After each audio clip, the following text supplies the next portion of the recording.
Hello viewers, আসসালামু আলাইকুম। Welcome to PickPack. সম্প্রতি হইচইতে মুক্তি পাওয়া আফরান নিশোর 16.5 দেখার পর আমার কমপক্ষে 18.5 বার ভাবতে হয়েছে যে এই ওয়েব সিরিজকে এক্সপ্লেন করবো না থাকবে। মানে আমি এক্সপেক্টই করিনি এরকম হবে। চলুন প্রথমে গল্পটা বলি, তারপর বুঝতে পারবেন কেন আমি এরকম বলছি। 16.5 হচ্ছে মূলত একটা ক্রাইম থ্রিলার সাসপেন্স ভরা ওয়েব সিরিজ, যার শুরু হয় একটা জুতার কোম্পানি ধসে পড়ার গল্প থেকে। তারপর ঘটনা আগায় 2 বছর 3 মাস পর ভায়োলেট ইন নামে একটা হোটেলের বারে যায় আফরান নিশো। এই সিরিজে তার নাম থাকে আশফাক রেজা। সেখানে সংবাদ পড়ছিল জাকিয়া বারি মম, যার নাম থাকে রিনি। জুতার কোম্পানি যেটা ব্লাস্ট হলো ওইটার নাম এম্পায়ার।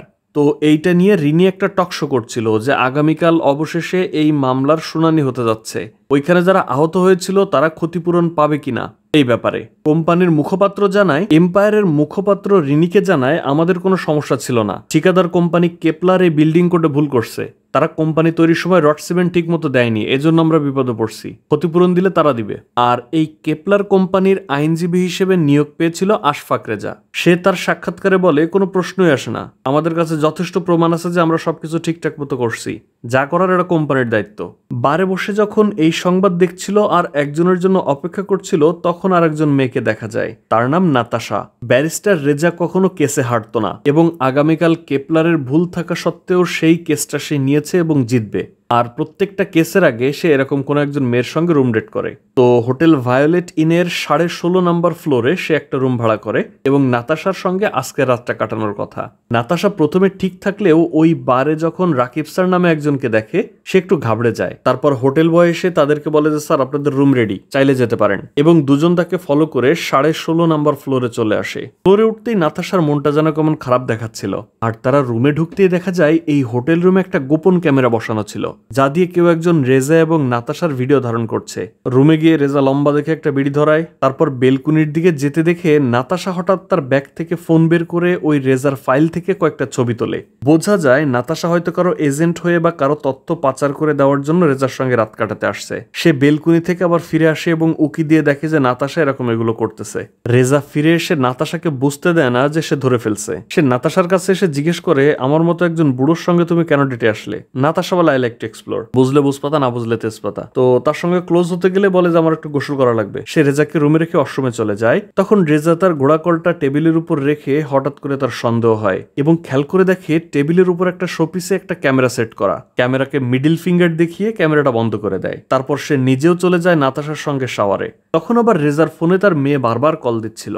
গোসল সেরে দুজন বেডে আসে এবং আবারও যখন রেজা নাতাশার সাথে ক্লোজ হতে চায়, নাতাশা তাকে রিফিউজ করে। এইটা রেজার খুব ইগোতে লাগে, সে আর তার কাছেই যায় না। তখন তার মেয়ে তাকে আবারও কল দেয়। রিসিভ করার পর জানতে পারে তার ওয়াইফ ভীষণ অসুস্থ।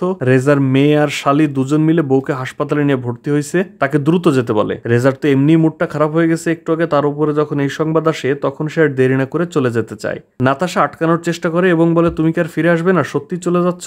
রেজা বলে, হয়তো আসতে পারি, কিন্তু সে ভুলে তার পিস্তলটা রুমে রেখে গিয়েছিল। রেজা গাড়িতে বসতেই মনে পড়ে তার ফাইলটা সে ফেলে এসেছে। তাই আবারও যখন সে 16.5-তে আসে, দেখতে পায় যে ওই রিনি সাংবাদিককে, যার সঙ্গে তার খুব একটা ভালো সম্পর্ক নেই মনে হয়। নাতাশাকে এসে বলে, কি হচ্ছে নাতাশা? রিনিকে দেখলাম ফ্লোরে। শোনো, আমি সুন্দরী মেয়েদের সব পছন্দ করি, বিশ্বাসঘাতকতা ছাড়া।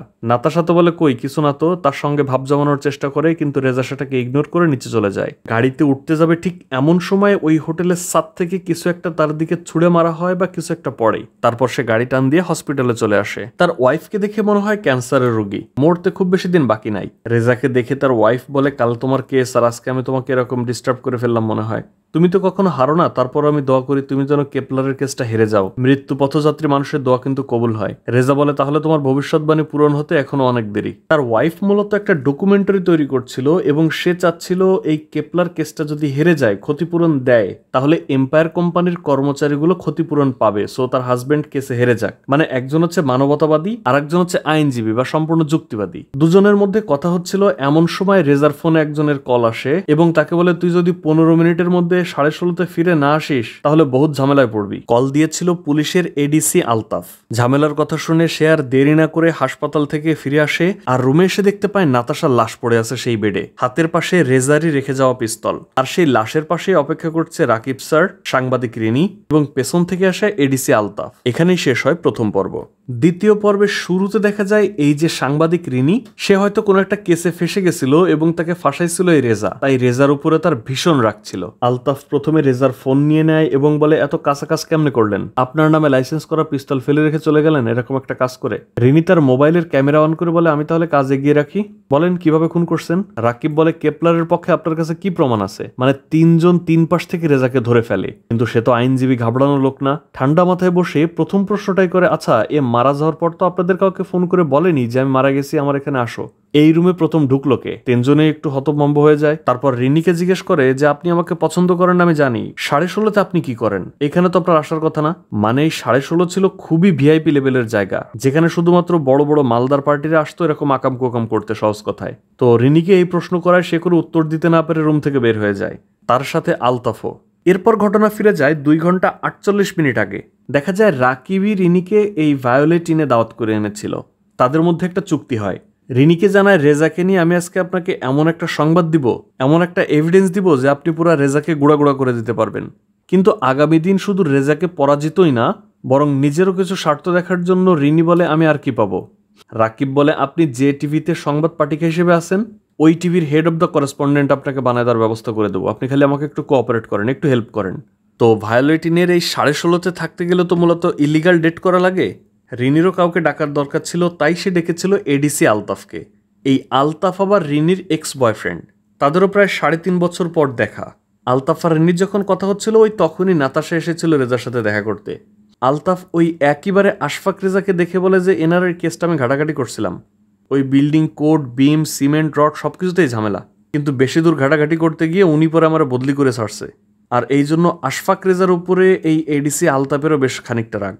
আশফাক রেজার কাছে যে নাতাশা আসে এটাও আলতাফ খেয়াল করে, কিন্তু নাতাশার দিকে আলতাফের চাহনি দেখে রিনি বুঝতে পারে যে আলতাফ নাতাশাকে চেনে। রুমে আসার পর আলতাফকে জিজ্ঞেস করলে বলে না তেমন কিছু না, জাস্ট একদিনের পরিচয়। এরা দুজন আবার তেমন কিছু করে না, যে যার মতো বসে আর একের পর এক বিড়ি ধরায়। কিছুক্ষণ পর রিনির ফোন আসে এবং বলে যে রেজা আমাদেরকে সন্দেহ করতেছে, প্ল্যানে কাজ করেনি। তখন তাদের রুমে আবার ডিনার সার্ভ করতে এসেছিল ওই ফ্লোরের হোটেল বয়, আর দরজা খুলতেই রিনি দেখতে পায় যে রেজা বেরিয়ে যাচ্ছে। তখন সে গিয়ে রেজা যে রুম থেকে আসলো ওই রুমের কলিং বেল বাজায়, কিন্তু আবারও রেজাকে ফিরে আসতে দেখে সে তার নিজের রুমে চলে আসে। আর আমরা যে দেখলাম রেজা গাড়িতে যাওয়ার পর তার ফাইল ভুলে গেছিল, আবার ফেরত আসে। এই ফেরত এসেই সে রিনিকে এই করিডোরে প্রথমবার দেখেছিল। এখান থেকে রিনি সরাসরি ছাদে গিয়ে বিড়ি খাচ্ছিল, আর তখন দেশলাইটা রেখেছিল ছাদের রেলিংয়ের উপর। দ্বিতীয়বার রেজা ফাইল নিয়ে যখন নিচে নামে তখন অসতর্কভাবে রিনির দেশলাইটা নিচে পড়ে যায়, আর ওই যে রেজা ভয় পাইছিল, ভাবছিল গুলি হয়েছে মনে হয়। তখন আবার রিনির ফোনে কল আসে এবং সে যে টিভিতে চাকরি করত তার বস ফোন দিয়ে কোনো রকম ইনফর্ম না করে এরকম একটা ভিআইপি কেসকে ফলো করার কারণে তার চাকরিচ্যুত করে। রিনির বুঝতে বাকি থাকে না এটা রেজারই কাজ, কারণ রেজা এত বড় একজন আইনজীবী, শহরের সব বড় বড় মালদার পার্টির সঙ্গে তার ওঠা বসা। রিনিকে দেখে ফেলেই রেজা হয়তো তাকে এরকম একটা ঝামেলায় ফেলে দিল। আবার তার তো রেজার উপর রাগ আরও বেড়ে যায়। রিনি মেজাজ খারাপ করে ফোন রেখে ছাদে গিয়ে দেখে যে আলতাফ বসে কার সাথে আবার ফোনে কথা বলতেছে। রিনি আসলে আলতাফ বলে তুই বস আমি আসতেছি, তখন আবার সে চলে যায় নিচে। আলতাফ গেলে তাকে রাকিব কল দিয়ে বলে আমাদের প্ল্যান বি আছে। ততক্ষণে আলতাফ ফিরে আসতেই সে ফোনটা রেখে দেয় এবং তারপর দেখা যায় তার ফোনে টেক্সট আসছে গো টু রুম নাম্বার 1652, মানে যে রুমে রেজা উঠছে। রিনি রুমে এসে যেন ভূত দেখার মতো অবস্থা, ভয় পেয়ে দৌড়ে ওয়াশরুমে চলে যায় আর ট্যাপ ছেড়ে রাকিবের সঙ্গে কথা বলে যেন তার কথা বাইরে থেকে আলতাফ শুনতে না পায়। রাকিব তার সঙ্গে ফোনে কথা না বলে রুমে চলে আসলে তারপর তারা তিনজন মিলে ওই রেজার রুমে আসে এবং এসে দেখতে পায় এরকম লাশ পড়ে আছে। এরপর ওই যে রেজাকে ফোন দিয়ে 15 মিনিট সময় দেওয়া হয়েছিল এবং রেজা আসলো। রিনির তখন আবার রাকিবকে সন্দেহ হওয়া শুরু করে যে আপনি আমাকে রুমে আসতে বললেন কেন? আপনি কি রেজাকে ফাঁসাতে এখানে আমাকে নিয়ে আসছেন নাকি আমাকে ফাঁসাচ্ছেন? বুঝতে পারছি আপনি নিশ্চয়ই রেজার লোক। আর এখানেই শেষ হয় দ্বিতীয় পর্ব। তৃতীয় পর্বের গল্প শুরু হয় এখান থেকে ঠিক 3 সপ্তাহ আগের গল্প দিয়ে। মানে যে খুন হলো এখান থেকে 3 সপ্তাহ আগে কি হয়েছিল। এই যে রাকিব, সে আগে এম্পায়ার কোম্পানিতে চাকরি করত এবং এই কোম্পানির মালিকের ছেলের সঙ্গে ঝামেলা হওয়ার কারণে চাকরি ছেড়ে অন্য কোনো একটা কোম্পানিতে জয়েন করছে। তো ওই যে বিল্ডিং ধস হলো, এরপর তো মালিকের ছেলে জেলে, তাই মালিক রাকিবকে আবারও ডেকে বলে আপনি তো লোক খুব একটা সুবিধার না, আপনি টাকার জন্য সব করতে পারেন, তো আমি আপনাকে নতুন অফার দিচ্ছি, একটু ভেবে দেখেন। আমার ছেলেটা তো জেল খাটতেছে, আমি একটা নতুন কোম্পানি খুলবো, সেখানে আপনি সিইও পদেই জয়েন করবেন, কোম্পানির 30% লাভ আপনাকে দিব, আপনার কাজ হবে শুধুমাত্র আশফাক রেজাকে এই মামলায় হারায় দেওয়া। কারণ কেপলার গ্রুপ যদি তাদের মামলায় জিতে যায় তাহলে আমাকে এই প্রত্যেকটা ক্ষতিগ্রস্ত মানুষকে ক্ষতিপূরণ দিতে হবে। ছেলেটা জেলে, ব্যবসাটা নষ্ট হলো, আবার যদি ক্ষতিপূরণ দিতে হয় আমি একেবারে শেষ হয়ে যাব। তার থেকে সেই টাকা দিয়ে নতুন কোম্পানি খুলি, আপনারও শেয়ার থাকলো, দেখেন কি করা যায়। রাকিব প্রথমে রাজি না হলেও পরবর্তীতে 30% শেয়ার দেওয়ার কথা শুনে সে রাজি হয়ে যায়।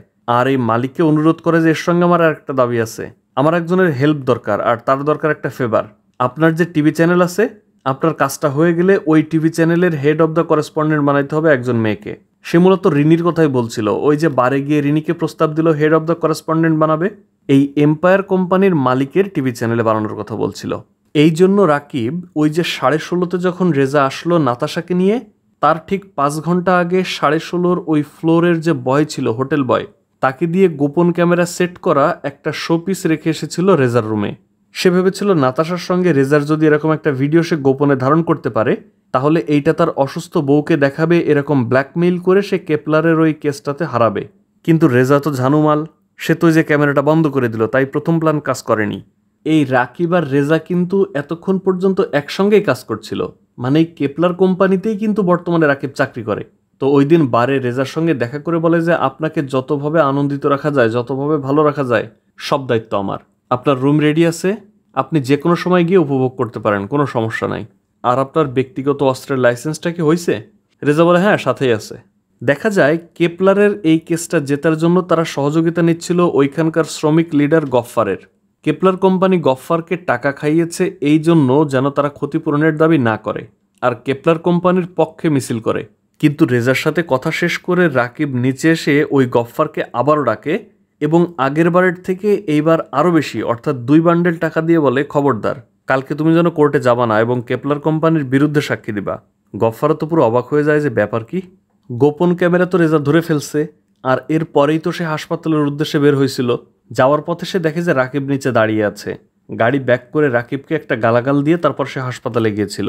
তখন আবার রাকিবকে আলতাফ ফোন দিয়ে বলেছিল যে 16:30 বা হোটেল ভায়োলেটিনে কিছু একটা হচ্ছে। কি হচ্ছে সোজা সাপটা বলুন।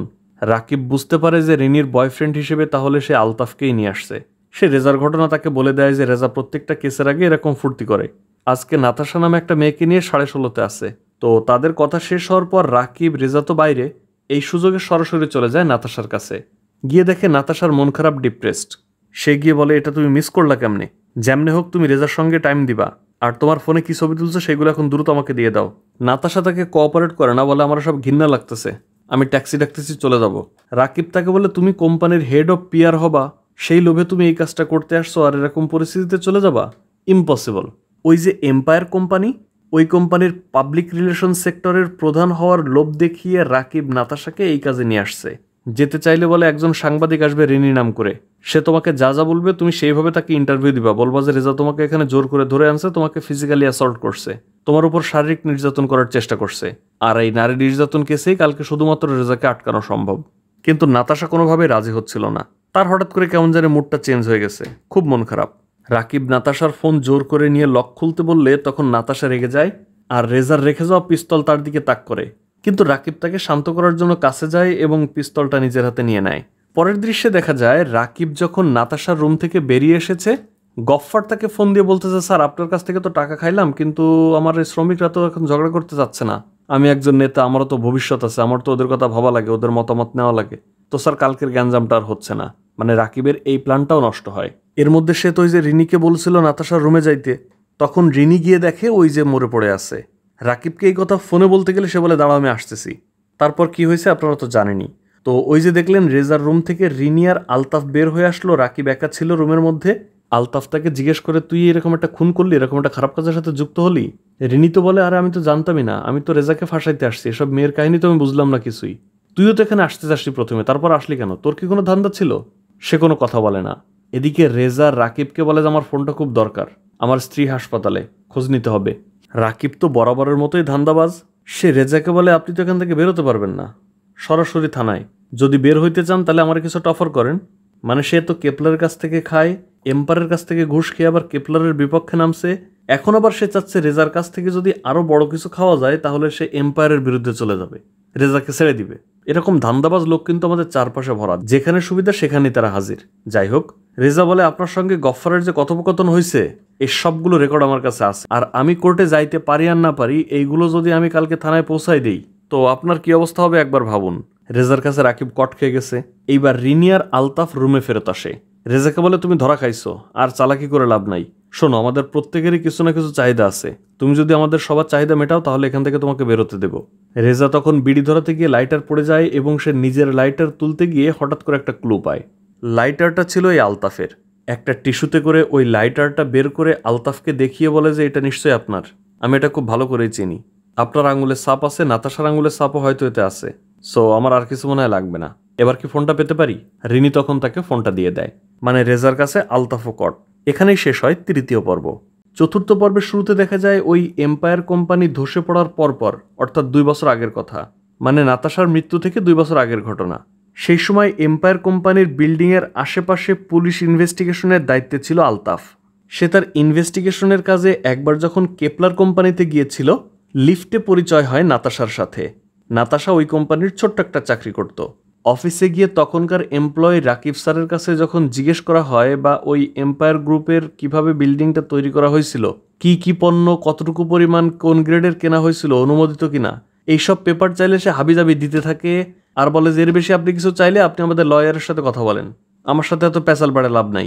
এই কথা শুনে রাগ দেখিয়ে একটা আলটিমেটাম দিয়ে আলতাফ যখন কোম্পানির নিচে আসে, নাতাশা তাকে ফোন দেয় এবং বলে যে আপনার সঙ্গে যে লিফটে পরিচয় হলো, আমি নাতাশা, এক কাপ কফি খাওয়া যায় আমার সঙ্গে।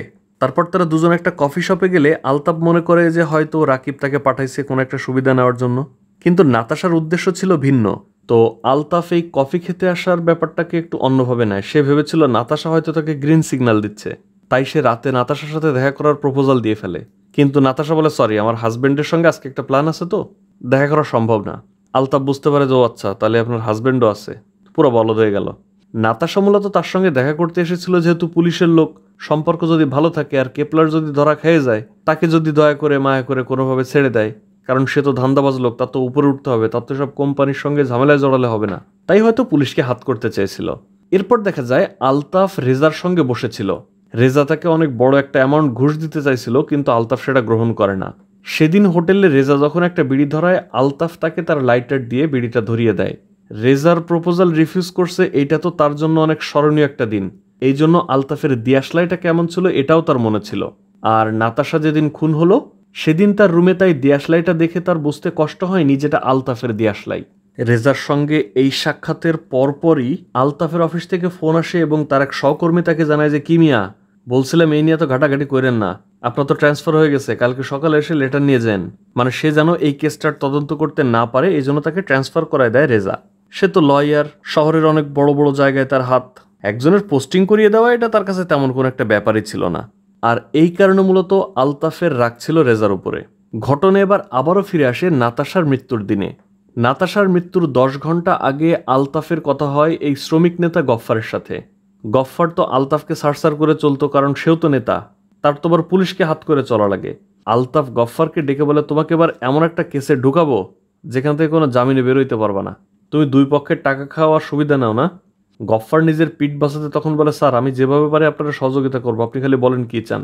আলতাফের তো রেজার উপরে রাগ, তাই গফফার আলতাফকে রেজা সম্পর্কে তথ্য দেওয়ার প্রতিশ্রুতি দেয়। ওই দিনই রিনি আবার আলতাফকে ফোন দিয়েছিল 16:30 থাকার জন্য। রিনি হয়তো অত ভেবেচিন্তে বলেনি, কিন্তু আলতাফ যখন গফফারের কাছ থেকে জানতে পারে যে আজকে হোটেল ভায়োলেটিনের 16:30 কিছু একটা হতে পারে, আবার রিনি তাকে ফোন দিয়ে ভায়োলেটিনের 16:30 ইনভাইট করছে, তাই সে প্রথমে যেতে রাজি না হলেও রিনিকে পরে ফোন দিয়ে বলে যে আমি আসতেছি। ওই যে মনে আছে রিনি জিজ্ঞেস করলো যে তুই তো একবার না বলছিলি, তারপর আবার আসলি কেন। তো 16:30 এসে এডিসি আলতাফও চেষ্টা করছিল কিভাবে রেজাকে ফাঁসানো যায় বা কি করছে এটা দেখা যায়। সে ওয়াশরুমে এসে গফফারকে ফোন দিয়ে বলে যে নাতাশার সাথে আমার কথা বলা দরকার, যেমন হোক তুমি কিছুক্ষণের জন্য আশফাক রেজাকে রুম থেকে বের করো। গফফার তাকে বলে, ঠিক আছে স্যার, আপনি চিন্তা নিয়েন না, আমি ম্যাডামকে ফোন দিচ্ছি, ম্যাডামকে দিয়ে আমি রেজা স্যারকে বের করার ব্যবস্থা করতেছি। মানে আশফাক রেজার বউয়ের সাথে আবার গফফারের সম্পর্ক আছে। মনে আছে ওই যে রিনিকে একবার ছাদে বসিয়ে রেখে আলতাফ বেরোয় চলে আসলো এখান থেকে, তখন সে নাতাশার রুমে এসেছিল। নাতাশাকে জিজ্ঞাসাবাদ করলে সে কোনো উত্তর দেয় না, তার মন খারাপ ছিল, কোনো কথাই বলতে চায় না। তখন আলতাফ জোর করে তার হাত ধরে এবং বলে যে তুমি তো একটা গোল্ড ডিগার, সবাই তোমার গোল্ড ডিগার বলে, কি হচ্ছে না হচ্ছে আমি সব বুঝতে পারছি, মজা বুঝবো একটু পর। এরপর সে তার নিজের পিস্তল নিয়ে ওই রুম থেকে বের হয়ে যায়। আর ঠিক তখনই ওই ফ্লোরের হোটেল বয়টা আসে। নাতাশার খাবার দিতে। সেও আলতাফকে নাতাশার রুম থেকে বের হতে দেখে। তো নাতাশাকে ধস্তাধস্তি করতে গিয়ে তার হাত থেকে লাইটারটা ছিটকে পড়ে গিয়েছিল, যেটা কিনা রেজা পেল। আবারও গল্প বর্তমানে ফিরে আসে।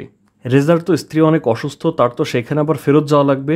তাই সে সবার সঙ্গে আলোচনায় বসে যে দেখো, এই ঝামেলা শেষ করা দরকার, আমার অনেক ব্যস্ততা আছে, কালকে আবার কেসের শুনানি। রাকিবের তো এক দফা এক দাবি, রেজা কালকে কেসে হারবি। কেসে হারাটা রেজার জন্য সমস্যা না, কিন্তু এখন এই ডেড বডির কি হবে, এই দায় কে নেবে? এই নিয়ে তর্কাতর্কি চলছিল। হঠাৎ রিনি রুম থেকে বের হয়ে যায় আর আলতাফের পিস্তল নিয়ে রাকিবকে ধরে আর বের করে নিয়ে যায়। তখন আলতাফ রেজাকে বলে, আচ্ছা আপনার স্ত্রী তো অনেক শক্ত মানুষ, আপনি যে এসব করেন এসব জানে? সাধারণত সে তো আপনাকে ফোন দেয় না, আজকে কেন আপনাকে ফোন দিয়ে হাসপাতালে ডাকলো? আপনার স্ত্রী আপনাকে ফাঁসাচ্ছে না তো? পয়েন্টটা রেজার মাথায় লাগে, আর ঠিক তখনই বাইরে থেকে একটা গুলির শব্দ পাওয়া যায়। আর এখানেই শেষ হয় চতুর্থ পর্ব। পঞ্চম পর্বের শুরুতে দেখা যায় আশফাক রেজার ওয়াইফকে। সে মূলত ওই ক্ষতিগ্রস্ত শ্রমিকদের উপর ডকুমেন্টারি তৈরি করছিল এবং সে চাইতো যে এই শ্রমিকরা তাদের ন্যায্য অধিকার পাক, ক্ষতিপূরণ পাক। সেজন্য যে কোম্পানি চুলায় যায় যাক। রিনি রাকিবের দিকে বন্দুক তাক করে ওই মেয়েটার লাশ পড়ে আছে এইসব নিয়ে তাকে ফাঁসানো হচ্ছে, এইসব নিয়ে কথা বলে, আর তাকে গুলি করার চেষ্টা করলে একটা ফাঁকা গুলি হয় আর কি। ঘটনা আবারও ফিরে যায় নাতাশা মারা যাওয়ার ঠিক 8 ঘন্টা আগে কি হয়েছিল। ওই যে গফফারের সঙ্গে আলতাফের দেখা হলো, তাদের সঙ্গে কথা হলো। এরপর গফফার আলতাফকে নিয়ে এসেছিল রেজার ওয়াইফের কাছে। তার অফিসে এসে জানায় যে আপা আজকে 16:30 কিছু একটা হবে। আলতাফ স্যার ভালো করেই জানে যে কেপলার কোম্পানির মধ্যেই ঘাপলা আছে, সে নিজে ইনভেস্টিগেট করছে। তারপরে যে রেজা স্যার তাকে সরাই দিছে। তো শ্রমিকদের ন্যায্য অধিকার পাওয়ার জন্য কেপলারের হারাটা খুব দরকার, এই জন্য কিন্তু আপনার একটু সহযোগিতা প্রয়োজন হতে পারে। তো প্ল্যান মোতাবেক গফফার রেজার ওয়াইফ আয়শাকে নিয়ে ওই ভায়োলেট ইনের বাইরে গাড়িতে অপেক্ষা করছিল। আয়শার শরীর খারাপ থাকায় সে অফিসে চলে আসে এবং সেইখানে কাশির সাথে রক্ত আসতে দেখে তাকে হাসপাতালে ভর্তি করানো হয়। আর হাসপাতালে ভর্তি হওয়ার পর আলতাফ ওই যে গফফারকে বলেছিল নাতাশার সাথে তার কথা বলা লাগবে, রেজাকে একটু বের করা লাগবে, এই জন্য গফফার আয়শাকে ফোন দিয়ে রেজাকে হাসপাতালে ডাকিয়ে এনে ওই ফাঁকাটা করে দেয়। ঘটনা আবারও নাতাশার মৃত্যুর পর ফিরে আসে। 4 জন এক রুমে বসে আলোচনা করছিল যে খুনটা আসলে কে করতে পারে। রেজার দাবি খুনটা এখানে যারা আছে সবাই করতে পারি। আমার পরামর্শ শোনেন, লাশটা এখান থেকে সরাই ফেলি, কেসের ঝুট ঝামেলা যা আছে সব আমি হ্যান্ডেল করে আমি আপনাদেরকে মুক্ত করে দেব। কিন্তু আলতাফ তো নীতিবান অফিসার, সে কোনোভাবে মানতে চায় না। রিনি থেকে বোঝানোর চেষ্টা করে, তাও মানতে চায় না। এই মুহূর্তে আবার তাদের দরজায় নক করে ওই 16:30 রুম সার্ভিসের ছেলেটা। আর এই হোটেল বয়কে দেখে রেজার মাথায় একটা আইডিয়া আসে। সে রাকিবকে বলে, খুনি বানাবো একে, আমরা সবাই এখান থেকে বের হয়ে যাব, তারপর ওই ছেলেকে আবার জেল থেকে মুক্ত করব আমি, বিনা টাকায় ওর লয়ার হব। দারুণ প্ল্যান, সবাই খুশি। এই ছেলেটার নাম ছিল শফিক। ওইখান থেকে ফিরে এসে দেখা যায় শফিক খুব উত্তেজিত এবং খুব দুশ্চিন্তাগ্রস্ত মনে হচ্ছে। সে একটা কল দেয় আর দেখা যায় কলটা আর কাউকে না, সে দিয়েছে নাতাশাকে। সে ছিল নাতাশার প্রেমিক। জাস্ট ইমাজিন, এই লাস্টের এইখান থেকে যে টুইস্টটা শুরু হয়েছে দুর্দান্ত। এখানে শেষ হয় পঞ্চম পর্ব। শেষ পর্বটা শুরু হয় নাতাশা এবং এই শফিকের প্রেমের গল্প দিয়ে। শফিক একটা হোটেলে আর নাতাশা একটা কোম্পানিতে ছোট্ট 2টা চাকরি করতো দুজন, এবং ঢাকা একটা ফ্ল্যাটে তারা লিভ টুগেদার করতো, মানে বিয়ের আগে একসাথে থাকতো আর কি। তাদের প্ল্যান ছিল খুব শীঘ্রই বিয়ে করার। ইভেন তারা বিয়ের কেনাকাটাও করে ফেলে। কিন্তু সমস্যা হয়ে যায় এই কেনাকাটার পরই শফিকের চাকরিটা চলে যায় হঠাৎ করে। শফিক তো এই বিপদের মধ্যে বিয়েটা করতে চায় না, তাই তারা বিয়ের ডেটটা পিছিয়েছিল। কিন্তু চাকরি হারানোর এই ব্যাপারটা সে নাতাশার সাথে শেয়ার করতে পারে না, বরং সে জানায় সে একটা নতুন হোটেলে অনেক বড় একটা পোস্টে জয়েন করছে। মিথ্যা কথা বলে আর কি। নাতাশাও তখন তাকে বলে, আচ্ছা তোমার তো প্রমোশন হয়েছে, তাহলে আমারটাও বলি, আমারও একটা কোম্পানি থেকে প্রপোজাল আসছে, পাবলিক রিলেশনের হেড করতে চায় তারা আমাকে। শফিকও বেশ খুশি হয়ে যায়, বাহ তাই নাকি, আমারও প্রমোশন তোমারও প্রমোশন, ওই তো তাহলে কয়েকদিন পরে বিয়েটা করি। মানে নাতাশার কোন প্রমোশন বুঝতে পারছেন? শফিককে তার ম্যানেজার এসে বলে যে দেখো, তোমার আগের হোটেল থেকে চাকরিটা গেছে তোমার সততার কারণে, আর হোটেল লাইন এরকম অনৈতিক অনেক কিছুই হয় যা তুমি সাপোর্ট না করলে তোমার প্রফেশন থাকবে না। 16:30 আজকে একটা অনৈতিক কাজ করতে হবে তোমাকে। যদি রাজি থাকো তাহলে প্রমোশন, রাজি না থাকলে তোমাকে আমি চাকরি থেকে ছাঁটাই করে দেবো, সহজ কথা। শফিকের তো সামনে বিয়ে আছে চাপের উপর, তাই সে রাজি হয় এবং রাকিবের দেওয়া ওই গোপন ক্যামেরাটি সে 16:30 সেট করে। মানে হোটেলে তো আসলে এগুলো নিয়ম না, এগুলো তো অনৈতিক। সেট করে নিচে এসে যখন দেখে যে তারই গার্লফ্রেন্ড আসছে রেজার সঙ্গে এই তারই ডিউটির রুমে ডেট করতে, কেমনটা লাগে ভাবেন। কয়দিন পর তাদের বিয়ে। শফিক রাকিবকে গিয়ে জানায় যে স্যার, আমার শরীরটা খুব খারাপ লাগছে, আজকে রুম সার্ভিসটা আমাকে দিয়ে করায়েন না। মানে তার গার্লফ্রেন্ড আরেকজনের সঙ্গে রাত কাটাবে আর সে থাকবে সেই রুমের রুম সার্ভিস, কতটা কষ্টদায়ক ভাবেন। কিন্তু রাকিব বলে, এসব কনফিডেন্সিয়াল কাজ কি যাকে তাকে দিয়ে হয় নাকি, ফালতু নাটক বাদ দাও। সে তার কথা শুনতে চায় না এবং ম্যানেজারের ভয় দেখায়। আর রুম রেডি আছে এটা যে বলতে আসছিল প্রথম দৃশ্যে, তখন তো নাতাশা তার বয়ফ্রেন্ডকে দেখে সে তো পুরো টাসকি। সে তো জানে যে তার বয়ফ্রেন্ড অনেক বড় একটা হোটেলে চাকরি করে, এইখানে রুম সার্ভিস করে এটা তো সে জানতোই না, সে তো বুঝতে পারেনি, তাহলে তো আসতো না। এইখান থেকেই মূলত নাতাশার মন খারাপ হওয়া শুরু হয় যে কয়দিন পর তাদের বিয়ে। আর না বলি, বেচারা শফিক কাউকে কিছু বলতে না পেরে কষ্টে তার অফিসে এসে একা কাঁদে। নাতাশা ওই যে প্রথম দৃশ্যে গোসলে গিয়েছিল, সেও গিয়েছিল এই জন্য যে শাওয়ারের নিচে দাঁড়িয়ে কান্না করলে দেখা যায় না বা কেউ যেন বুঝতে না পারে। ইভেন নিজেকে কন্ট্রোল করতে না পেরে শফিক ওই হোটেলের ছাদ থেকে লাফ দিয়ে আত্মহত্যা করার জন্যও গেছিল, কিন্তু যেই লাফ দিবে অমনি সে নিচে তাকিয়ে দেখে যে আশফাক রেজা বের হয়ে যাচ্ছে। তখন তার মনে আবার একটু আশা জাগে যে আশফাক রেজা বের হয়ে গেল কেন, অন্য কোনো কাহিনী কি থাকতে পারে। সে নাতাশার সাথে দেখা করার উদ্দেশ্যেই ডিনার নিয়ে আবার ওই রুমে ফেরত যায়, আর যাওয়ার পথেই রুম থেকে দেখেছিল আলতাফকে বের হতে। মানে কি একটা অবস্থা, এত সাহস সঞ্চার করে এত সাহস নিয়ে আবার আসলে দেখা করতে, এখন এসে দেখে যে আর এক বেটা বের হচ্ছে তার গার্লফ্রেন্ডের রুম থেকে। শফিক গিয়ে নাতাশাকে কিচ্ছু বলে না। নাতাশা বলে, শফিক তুমি আমাকে ভুল বুঝতেছো, আমি অনেক বেশি লোভী হয়ে গেছিলাম, আমার ভুল ভেঙে গেছে। নাতাশাকে কেন মিথ্যা বলছে জিজ্ঞেস করলে সে বলে যে আমার জবটা চলে গেছে, এটা তোমার কেমনে ফেস করতাম। যাই হোক, এনজয় ইয়োর ডিনার। শফিক বের হয়ে যায়। শফিক রুম থেকে বের হতেই তখন আবার রাকিব ওই রুমে আসছিল এবং তাকে ওই যে মোবাইল নিয়ে জোরাজোরি করছিল। রাকিব কিন্তু তখন তাকে খুন করেনি, কারণ খুন করলে তো লস, বরং রিনিকে দিয়ে যদি নাতাশার কাছ থেকে রেজার বিরুদ্ধে একটা সাক্ষাৎকার নেওয়া যায় সেইটা তার কাজে আসবে। তাই সে রুম থেকে বের হয়ে যায়। আর নাতাশার এইসব আর ভালো লাগছিল না, তার তো লাইফ পুরো ডুমড, ভালোবাসা শেষ, ক্যারিয়ারও শেষ, নিজের উপর নিজের ঘেন্না হচ্ছিল। তাই রাকিব বের হয়ে যাওয়ার পর নাতাশা নিজের মাথায় নিজেই গুলি করে। মানে এতক্ষণ যে আপনাদেরকে ভাবালো যে কে খুন করতে পারে, ফিনিশিং হচ্ছে কেউই খুন করে নাই, সে নিজেই নিজেকে খুন করেছে। এম্পায়ার কোম্পানির মালিক রাকিবকে যেমন প্রমিস করেছিল তেমনই দিয়ে দেয়। আলতাফ আর রিনি তাদের সেই পুরাতন ভালোবাসায় আবার নতুন করে সংসার বাঁধে, আর রেজা চৌধুরীও তার ওয়াইফের কাছে ফিরে আসে। এদিকে টেলিভিশনে দেখা যায় নাতাশা হত্যাকাণ্ডের জন্য দায়ী করে তার বয়ফ্রেন্ডকে গ্রেফতার করা হয়েছে। সাংবাদিকরা যখন তাকে জিজ্ঞেস করে যে আপনার কি কিছু বলার আছে, শফিক বলে বলার অনেক কিছুই আছে। আর এখানেই শেষ হয় 16.5 প্রথম কিস্তি। মূল কালপ্রিটরা যেহেতু কেউই সাজা পায়নি, অবশ্য বাস্তবতা খানিকটা এরকমই, প্রকৃত দোষীরা কখনো সাজা পায় না। আর শফিক যেহেতু নিষ্পাপ এবং সে বলছে বলার অনেক কিছু আছে, এবং রেজাও বলেছিল যে আমি এই কেসটা ফ্রিতে লড়ে দিব, সো একটা আদালত টাইপের কেস স্টাডি টাইপের দ্বিতীয় সিজন হয়তো আসতেও পারে, যদি আসে তখন ব্যাখ্যা করব। তো দর্শক, কেমন ছিল আমাদের আজকের ভিডিও অবশ্যই কমেন্টে জানাবেন। প্রথমবারের মতো ভিডিওটি দেখে থাকলে সাবস্ক্রাইব করতে পারেন, আর ভালো লাগলে একটা লাইক দিতে পারেন। কথা হচ্ছে পরবর্তী কোনো ভিডিওতে, সে পর্যন্ত ভালো থাকবেন, সুস্থ থাকবেন, পিকপ্যাকের সাথেই থাকবেন। আল্লাহ হাফেজ।